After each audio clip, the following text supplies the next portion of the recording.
જય શ્રી કૃષ્ણ. સ્વાગત છે તમારું છાયાની વાનગીઓમાં. આજે હું તમારા માટે લઈને આવી છું લગ્ન પ્રસંગમાં બને એવું ટેસ્ટી, ચટપટું અને સ્પાઇસી દમ આલુની રેસીપી. તો ચાલો બનાવીએ.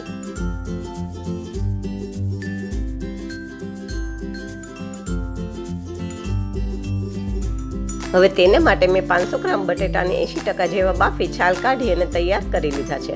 પછી આપણે કાંટા ચમચીથી બધા બટેટાની અંદર હોલ કરવાના છે, જેથી કરીને મસાલો છેક સુધી ઉતરે અને આપણા બટેટા ખાવા ટાઈમે ફીકા ન લાગે.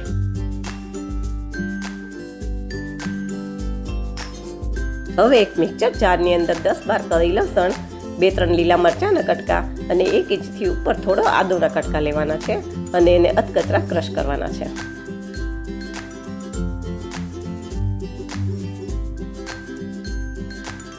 જુઓ, આપણે આવી અધકચરી પેસ્ટ તૈયાર કરી લીધી છે.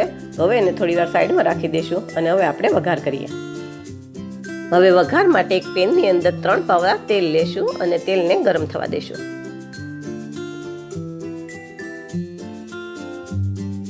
પછી આપણે જે બાફેલા બટાકા રાખ્યા છે એ બધા બટેટાને તેલની અંદર નાખી દઈશું અને એને 5 મિનિટ જેવા સાતળી લેશું. જો તમને મારી વાનગીઓ પસંદ આવે તો મારા વિડીયોને લાઈક કરજો, શેર કરજો અને મારી ચેનલને સબસ્ક્રાઈબ કરજો.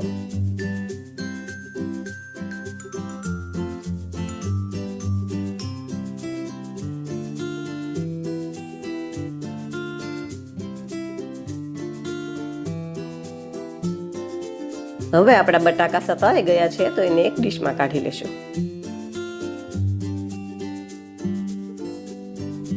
હવે એ જ તેલની અંદર 2-3 તમાલપત્ર, 2 તજના ટુકડા, 4-5 લવિંગ, 1 ચમચી જીરું અને 1 ચમચી વરિયાળી નાખશું. હવે આ મસાલાને પણ આપણે તેલમાં સાતળી લેશું.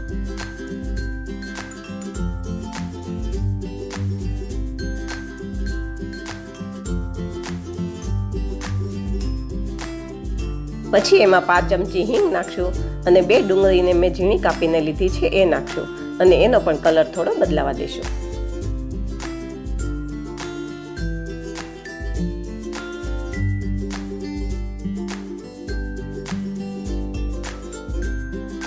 ત્યારબાદ 1 ચમચી ચણાનો લોટ અને 1 ચમચી આપણે આદુ, મરચાં, લસણ જે ક્રશ કરીને રાખ્યા હતા એ નાખશું અને એને પણ ડુંગળી અને મસાલા સાથે સરખી રીતે સાતળી લેશું. ચણાના લોટથી આપણી ગ્રેવી થોડી જાડી થશે અને શાકનો સ્વાદ પણ સરસ આવશે.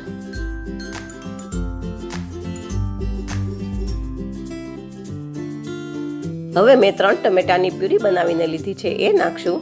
સાથે 1 ચમચી મીઠું, અડધી ચમચી હળદર અને 1.5 ચમચી જેવું લાલ મરચું નાખશું. 1 ચમચી ધાણા જીરું નાખશું. હવે આ બધા મસાલાને પણ આપણે થોડા સાતળી લઈશું.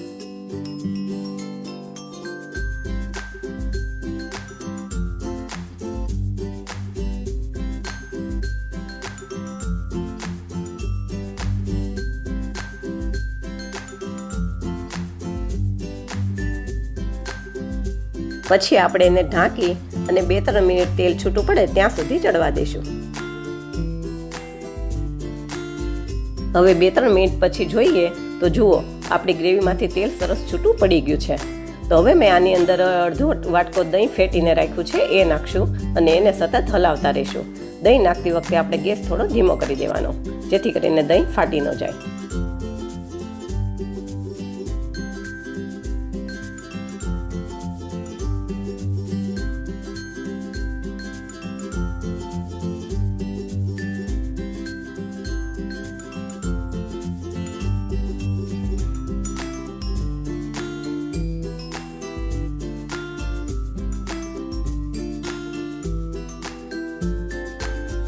હવે આપણે આને ઢાંકીને ફરી 2 મિનિટ ચડવા દેશું.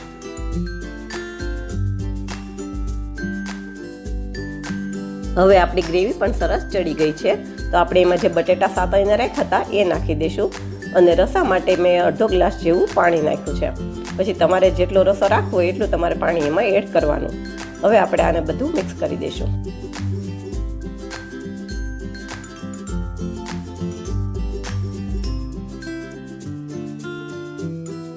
પછી આપણે એને ફરી ઢાંકી અને 2 મિનિટ જેવું ચડવા દેશું, જેથી કરીને બટાકાની અંદર મસાલો બરાબર ચડી જાય. હવે આપણું શાક તૈયાર થઈ ગયું છે. તો છેલ્લે એમાં અડધી ચમચી ગરમ મસાલો, 1 ચમચી કસૂરી મેથીનો ભૂકો અને થોડી કોથમીર નાખી દઈશું. બધું બરાબર મિક્સ કરી દઈશું. પછી ગેસ બંધ કરી અને સર્વ કરશું.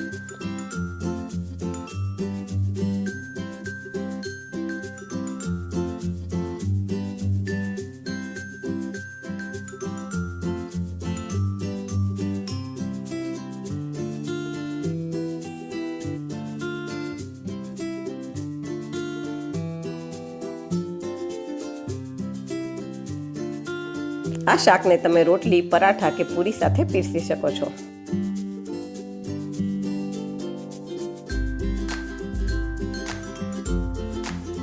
તો તૈયાર છે. જોતા જ ખાવાનું મન થઈ જાય એવું પંજાબી સ્ટાઇલ સ્પાઇસી દમ આલુનું શાક. આવી જ નવી વાનગી સાથે ફરી મળશું. Thank you.